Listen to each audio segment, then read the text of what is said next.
O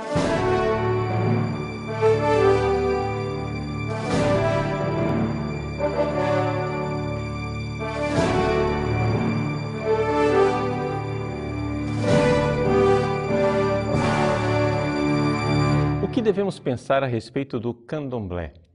Esta é a pergunta que eu gostaria de responder no Resposta Católica de hoje. Em primeiro lugar, existem duas atitudes básicas que nós vemos dentro da igreja com relação a estas religiões pagãs e animistas. A primeira é de indiferença, ou seja, não fede nem cheira, estão aí, elas existem, mas não precisamos dar muita atenção a elas. A segunda atitude é a atitude de medo por possíveis influências demoníacas. Essas duas atitudes estão presentes no cristianismo desde a sua origem. São Paulo, nas suas cartas, teve que responder à dificuldade dos primeiros cristãos com relação às carnes imoladas aos ídolos, aos deuses pagãos. Por quê? Porque alguns fiéis estavam realmente muito preocupados com a contaminação que estes alimentos poderiam dar. São Paulo tem uma atitude um pouco cética com relação às religiões antigas. Ele diz, os ídolos, eu os reputo em nada. Mas, se isso vai escandalizar os fracos, tudo bem, eu me abstenho de comer a carne imolada aos ídolos. Vejam, essas duas atitudes elas existem. Eu gostaria, no entanto, de fazer uma outra abordagem. Gostaria de tentar compreender o candomblé desde dentro, para que então nós, com os próprios princípios do candomblé, entendêssemos a grande diferença que existe entre o cristianismo e estas religiões pagãs, sem inicialmente demonizá-las ou ter uma repulsa. Vamos entender o que é que está por trás. Existe uma lógica maior no candomblé do que nós possamos suspeitar inicialmente. A ideia que nós temos a respeito do candomblé é que se trata de uma religião rudimentar, portanto, que não tem princípios lógicos. Mas se você for ver, os primeiros cristãos é que tiveram uma grande dificuldade de explicar para os pagãos que nós não tínhamos uma religião irracional. Você veja, por exemplo, o embate, o debate de Orígenes, escritor cristão, contra Celso. Celso era um escritor pagão que tinha uma lógica. Ele dizia o seguinte, veja, como é possível que vocês queiram cultuar ao Deus único, Criador do céu e da terra, o Deus Supremo? Ora, Deus Supremo, ele é imutável. Portanto, nós não podemos ter relacionamentos com ele, porque ele não vai mudar. Ele não se importa conosco. Ele é perfeito, e tão perfeito que ele não se rebaixa ao nosso nível. O que é que nós podemos cultuar? Dentro da religião greco-romana, o que nós podemos cultuar são os deuses com D minúsculo. Ou seja, esses princípios cósmicos, estas forças cósmicas que estão à nossa disposição e que são mutáveis. Esse é o princípio que rege também o candomblé. Olorum, o Deus único, Criador do céu e da terra, o Deus que tudo fez, ele é inacessível a nós. Para usar uma frase de São Paulo, ele habita em luz inacessível. Pois bem, a este Deus nós não podemos cultuar e é inútil. Por quê? Porque ele é perfeito, é imutável e não está à disposição de nós, pobres mortais. Nós devemos, ao contrário, cultuar divindades menores, que na verdade não são deuses. Não é adequado dizer que o candomblé é politeísta. Na verdade, eles creem num único Deus, Olorum, mas é que este único Deus não pode ser cultuado. O que eles irão cultuar são os orixás, ou seja, estas divindades menores que na verdade são princípios cósmicos que regem a vida de cada pessoa. Por exemplo, olhando para as características de cada pessoa, o Babalorixá, ou seja, o pai de santo, o sacerdote do candomblé, irá descobrir qual é o orixá que rege a sua vida, ou seja, qual é o princípio, qual é a força cósmica que rege a sua vida.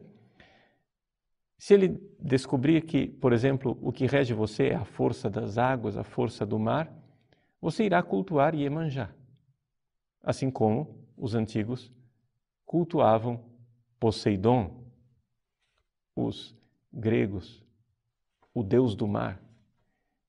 Também nós podemos ver que existe alguma pessoa que está mais voltada para a guerra, para a técnica, para a arte técnica. Essas pessoas guerreiras irão cultuar Ogum, assim como os romanos antigos cultuavam Vulcano ou Hefesto para as coisas técnicas, os metais, né? A arte do ferreiro, ou então o deus Ares, Marte, o deus da guerra. Ou então você poderá cultuar o deus da caça. Para os antigos romanos era Diana ou Ártemis. Para o candomblé é Oxóssi. E assim você vai descobrindo qual é o orixá, qual é o princípio cósmico que rege a sua pessoa, que rege a sua personalidade, e você irá cultuar esse princípio cósmico, deixando de lado o Deus único, o Deus criador do céu e da terra, porque esse é imutável, perfeito, e ele não lida com este mundo. Esse é o princípio lógico da religião pagã animista, tal qual ela era realizada nos antigos mitos e na antiga religião greco-romana, ou atualmente na mitologia e nas crenças afro-brasileiras. Pois bem, o que dizer de tudo isso? Primeira coisa, nós precisamos dar a mão à palmatória como cristãos e dizer que existe uma certa lógica no que eles estão dizendo. De fato, Deus perfeito, Deus imutável, Deus criador do céu e da terra, parece habitar em luz inacessível.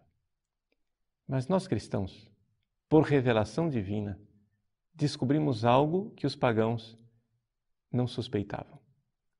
É que este Deus desceu dos céus e veio habitar em nosso meio através do seu Filho Jesus. Jesus é o próprio Deus, Criador do céu e da terra, que se fez homem.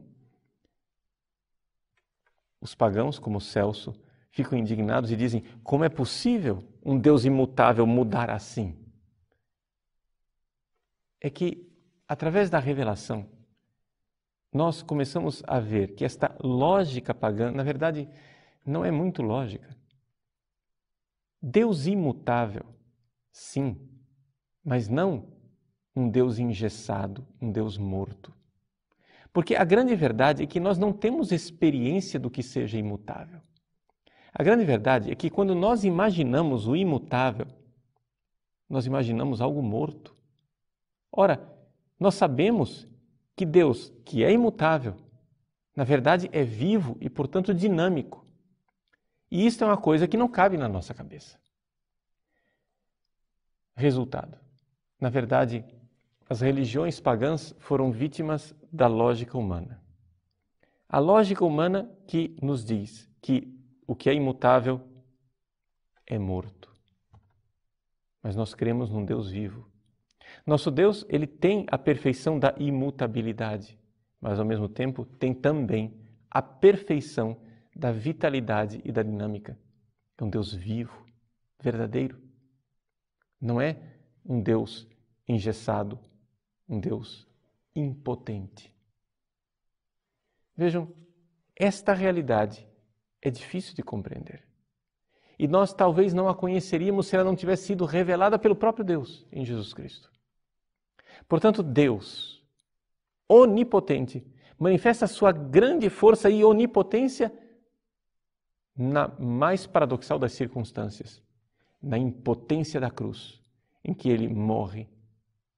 E morrendo, se deixando apreender pela própria morte, ele destrói a morte desde dentro.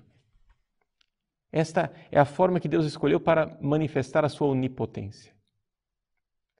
Deus sim, é perfeito e habita em luz inacessível. Mas a grande novidade cristã é que este Deus realmente não é indiferente ao homem. Deus é o grande filantropos, ou seja, o amigo do homem.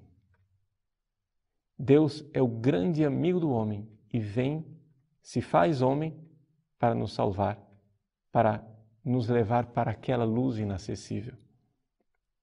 Eis aqui então que, de repente, os ídolos pagãos se tornam absolutamente fúteis, transitórios, passageiros, evaporam diante desta grandeza.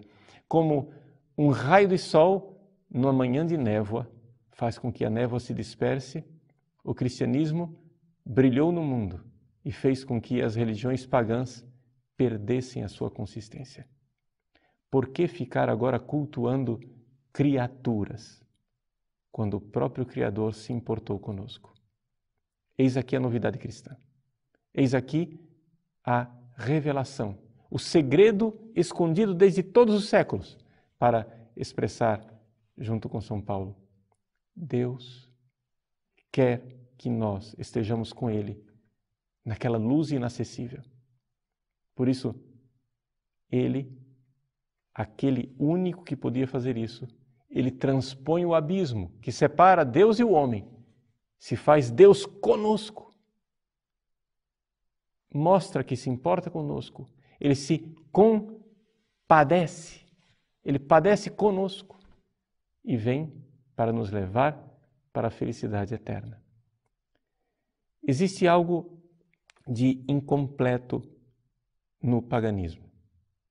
O paganismo procura cultuar deuses cósmicos para conseguir um bem-estar cósmico. Mas o coração humano não quer somente isto.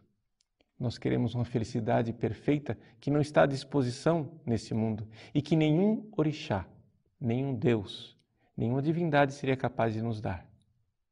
Sim, uma felicidade perfeita, onde somente o Deus verdadeiro, não as divindades menores, o Deus criador do céu e da terra, o Deus infinito, é o único que seria capaz de nos dar esta felicidade, de preencher o nosso coração. Porque aqui está a verdade básica que até os pagãos, como Santo Agostinho, são capazes de intuir. Quando Santo Agostinho era pagão, ele já via no seu coração esta verdade. Senhor, criaste-nos para vós, e o nosso coração está inquieto enquanto não repousa em vós. Os ídolos não responderão à inquietude do nosso coração. Os ídolos, uma vez que o sol brilha, os ídolos se dispersam como a névoa se dispersa numa manhã ensolarada.